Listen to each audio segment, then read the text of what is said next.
Hello, and thank you so much for joining me today for another thought from the Bible. What an amazing privilege it is that we have the freedom to just dig into this book at any time of our lives. I just cannot get enough of it. It is so great to be able to hear from God all the time, and I so enjoy hearing from you as well. So please do feel free to share a comment about what God is speaking to you about from this video or from anything else, because it's so good to hear from you too. And liking and commenting on these videos really do help other people to be able to find them as well. So thank you so much for your help.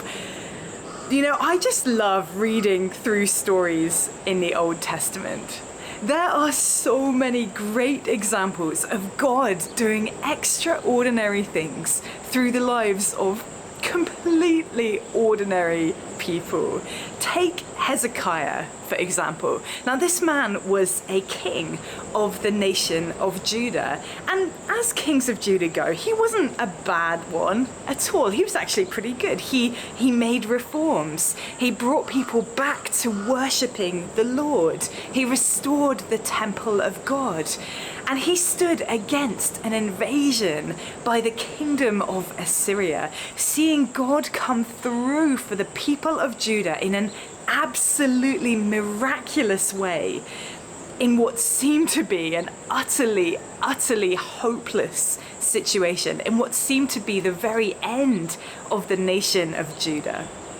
His is a good story, and he is praised highly for the life that he lived. 2 Kings chapter 18 verses 5 to 7 says that Hezekiah trusted in the Lord, the God of Israel. There was no one like him among all the kings of Judah, either before him or after him. He held fast to the Lord and did not stop following him. He kept the commands the Lord had given Moses, and the Lord was with him. He was successful in whatever he undertook. That's a pretty good memorial right there. I don't think I would mind too bad if at the end of my life, that's how somebody, sort of summed up my life, right? That I was successful in whatever I undertook, that the Lord was so obviously with me that people couldn't help but notice. That's a life well lived. And after all this good stuff, Hezekiah, he becomes ill, and he is on the point of death. The prophet Isaiah tells him, you need to get your house in order because, you're not going to recover from this illness. This is the end. Now, Hezekiah is understandably a little bit upset about this, and he weeps bitterly, and he prays to God for his recovery, and God answers. Before Isaiah has even left the building, God tells him to turn around, go back to the king, and tell him that he is going to live for 15 more years. And I just love what happens next, because Hezekiah said to Isaiah, "What sign will the Lord give to prove that he will heal me and that I will go to the temple of the Lord 3 days from now?" Isaiah replied, "This is the sign from the Lord to prove that he will do as he promised. Would you like the shadow on the sundial to go forward 10 steps or backward 10 steps?" "The shadow always moves forward," Hezekiah replied, "so that would be easy. Make it go 10 steps backward instead." Hezekiah, this man who had seen God move, this man who had seen all of his endeavors succeed thanks to the power of God, he looked at the sundial and decided that having the day advance by 10 steps in one go would be too easy for God. Now, if I was looking at my watch right now and I suddenly saw it jump from like 10 a.m. to 8 p.m, I don't think that I would dismiss that as a nothing event. And yet Hezekiah was so utterly convinced of the awesome power of the living God that that tiny little miracle didn't seem like enough proof. He wanted to see the clock turn backwards instead. This man who had held fast to the Lord for all the days of his life, this man knew how powerful God was. He had seen it.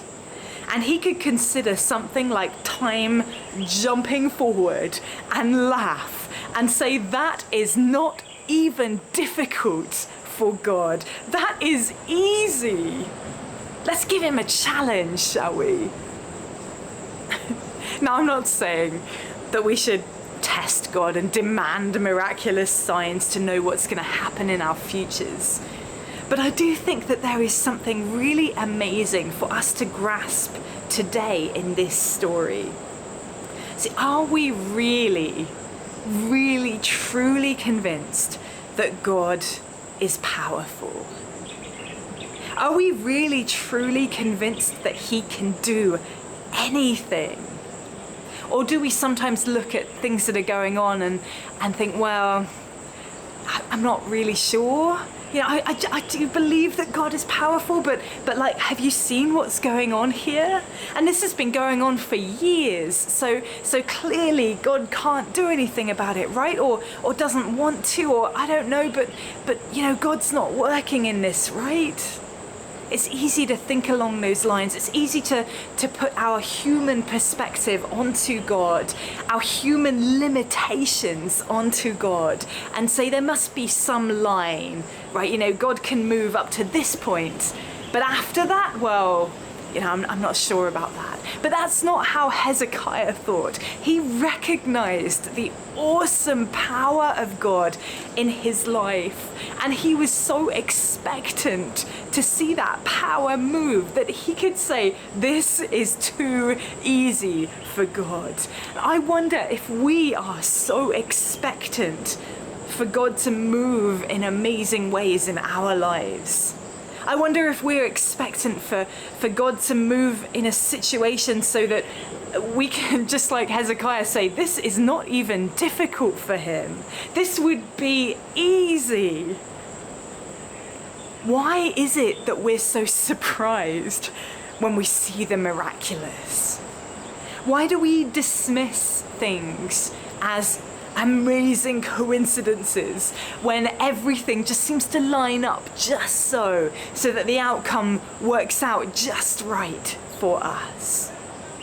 I just wonder if we could remember the unstoppable, incredible power of God just a little bit more in our lives, a little bit more like Hezekiah did. I wonder whether we would experience more clock turning backwards type moments in our own lives. See, this is the God who is able to do immeasurably more than all that we ask or imagine. Now, I can imagine a fair bit, but God is more powerful than anything I can imagine. This is a God who, by his divine power, has given us everything we need to live a godly life. Even in those moments where we wake up and think, you know, this would be a lovely day just to crawl back into bed and not face the world. By his power, he has given us everything we need for those hard days and those hard moments. This is the God who made the earth by his power. Everything that we can see around us, he made by his power. It's the God who tore down city walls, who defeated armies, who healed the sick and raised the dead and defeated death itself. There is nothing, absolutely nothing that he cannot do. He is all powerful. We need to remember that. We also need to remember that the God of all of that power and might is fighting for us and working for us and walking with us. How exciting is that? The all-powerful God lives within us, and is able and willing to help us in every single moment of our lives. And you know what? Sometimes things may not turn out quite how we'd expected or wanted them to, but that does not diminish God's power in our lives. He is still powerful, and He is still working all things together for our good. Thank you so much for joining me today for that thought from the Bible. I'll be back on Wednesday next week with another video, so I will see you then.